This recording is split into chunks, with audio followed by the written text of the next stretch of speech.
What's up, podcast fans? This is a very special episode of the Million Pound Mission podcast, where you're going to get to listen in as I do a strategy session with one of my coaching clients for my Transformation Reboot program. The goal of each one of these strategy sessions is to help my client identify, analyze, and prepare ahead for their top transformation danger zones. If you think that you could benefit from a coaching session like this, you can head on over to millionpoundmission.com and check out all of the information on my Transformation Reboot membership. Now, let's dive into the episode. All right, Amy, welcome to your hot seat session. What would you like to focus on today?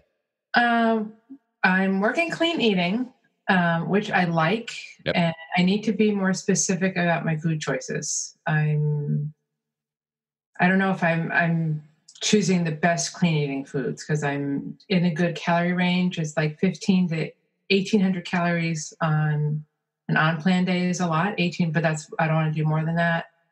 But I will have even things like yogurt or some fruit, some grains, just spike up my carbs. So I'm struggling between clean eating and fewer carbs because I know the carbs are hurting me, even though they're, quote, good carbs.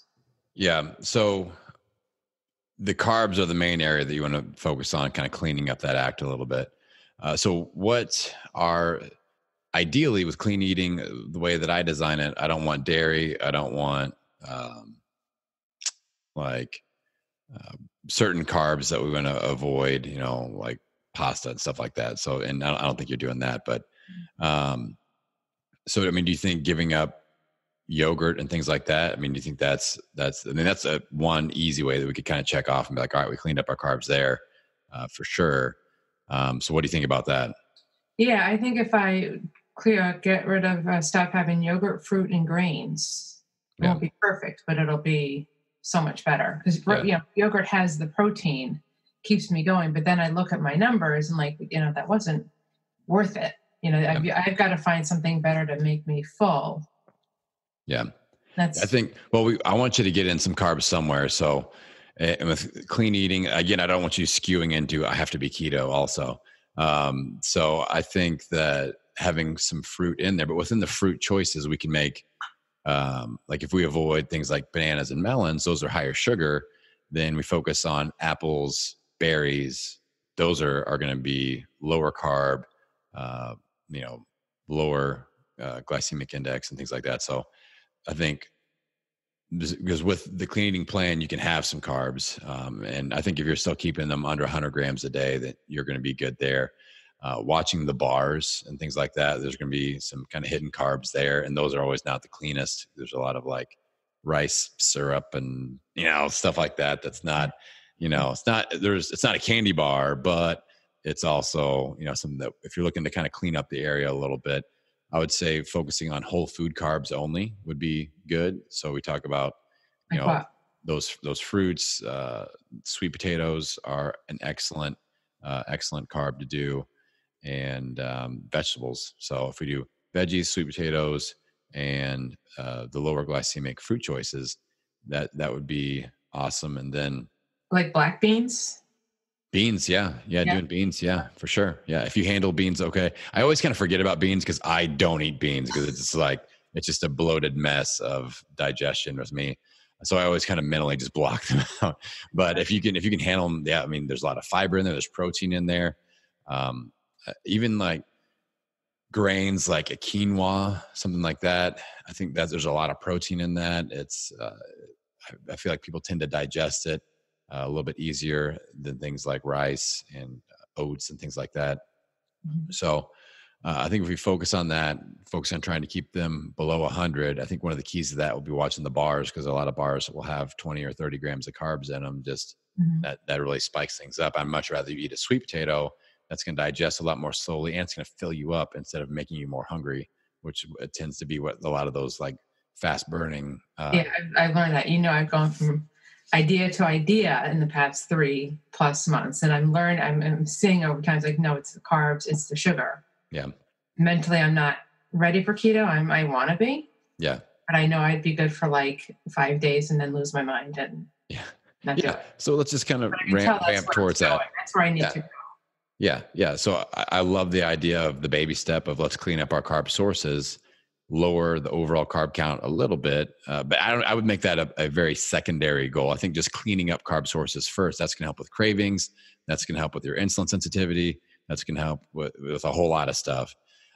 So I would say if you're comfortable with it, let's kick yogurt to the curb for the next 28 days. I think just saying, all right, it's a 20-day experiment. I can just don't buy it. Just don't get it in the house, because that's how I am.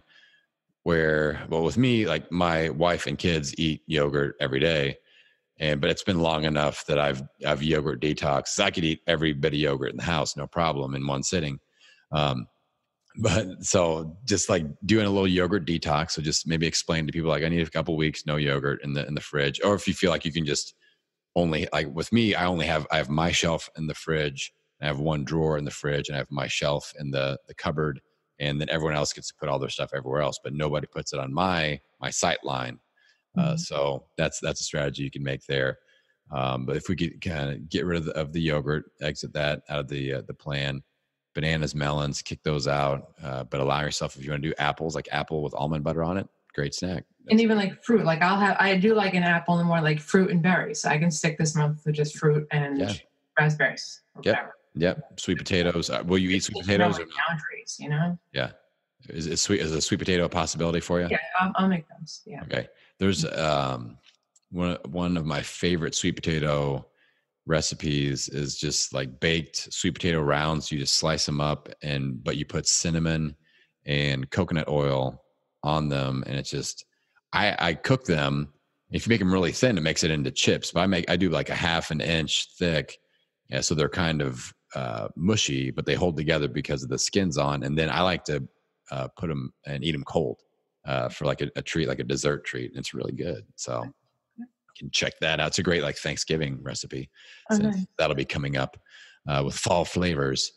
So yogurt. What about protein bars? How are we feeling about that situation? I love that. There's a love-hate relationship with them.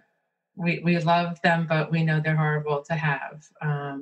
I'll have, like, I buy the Epic bars now. I buy the venison. The meat. Okay. Yeah. That's good. I've tried the other ones and they have no taste and they're not worth it, but I have the meat ones. Yeah. I would go with meat bars because like the RX bars can be tricky. There's a lot of carbs in there. Like it's better. Yeah. Yeah. So I think that's a good transition as well. Just cleaning up that source. That way you still get your bar, because we want the convenience, and that way you're not like, I've got to carry a cooler around, and I've got, Like the other day I was stuck in traffic and I was like, I went to the rest stop to buy a Quest bar, but I didn't have it with me. I'm like, you got to spend $3 to go get the bike. So yeah. And what I would do is go on Epic's website. And if you get in their newsletters, they have some sales, and you can do if you find a bar that you really like, just buy a couple boxes of them when they're on sale through the website. And that way you're not paying $3 a bar. You're paying like $1.75. It's almost half price. And you've just got the stock ready to go. And you just, it's like your fire extinguishers. You put those bars everywhere that you need them. And that way you've got them handy. And you've got I always try to stay, like, I'm that way with keto bricks. Like I always stay ahead of the game. I'm never like, I'm down to my last brick. So I've always got plenty in the stash in case we need those. I think, carb sources, if we go the next 20-day cycle of no yogurt, no candy bar type protein bars, meat bars only, ditch bananas, melons, focus on sweet potatoes, focus on the berries, apples, and vegetable carbs. I think that one little step, it's going to help with body composition, but it's also going to help with a lot of the cravings and things like that. And we solidify that, especially this next 28 days is going to nudge us right up towards Thanksgiving.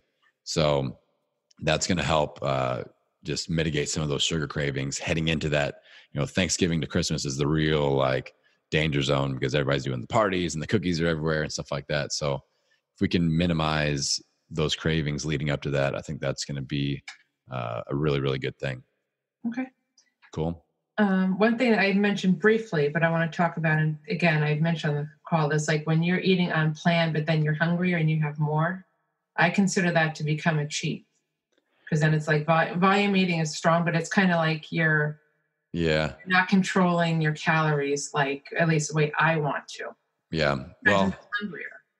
yeah, I mean, that's with you and with the calorie range you talked about, like I wouldn't stress out about having another couple hundred calories if you're hungry and it's clean calories.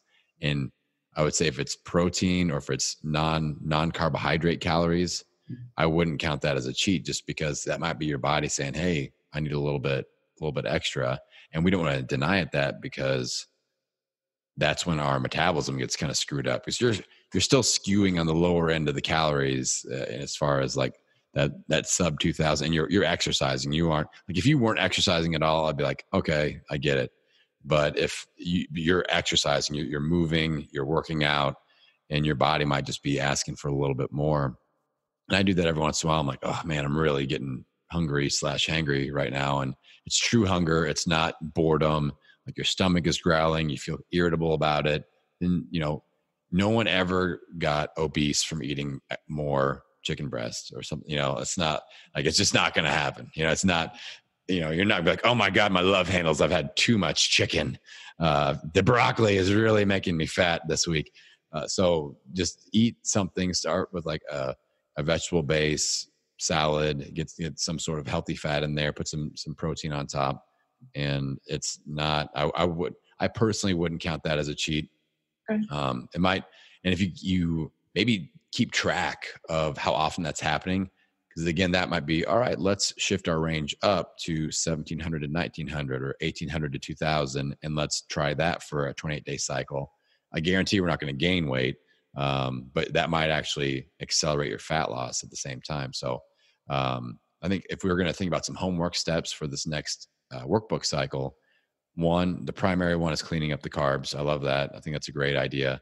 And two would be just journaling and making note of how often you feel like you need to eat more because you're truly hungry.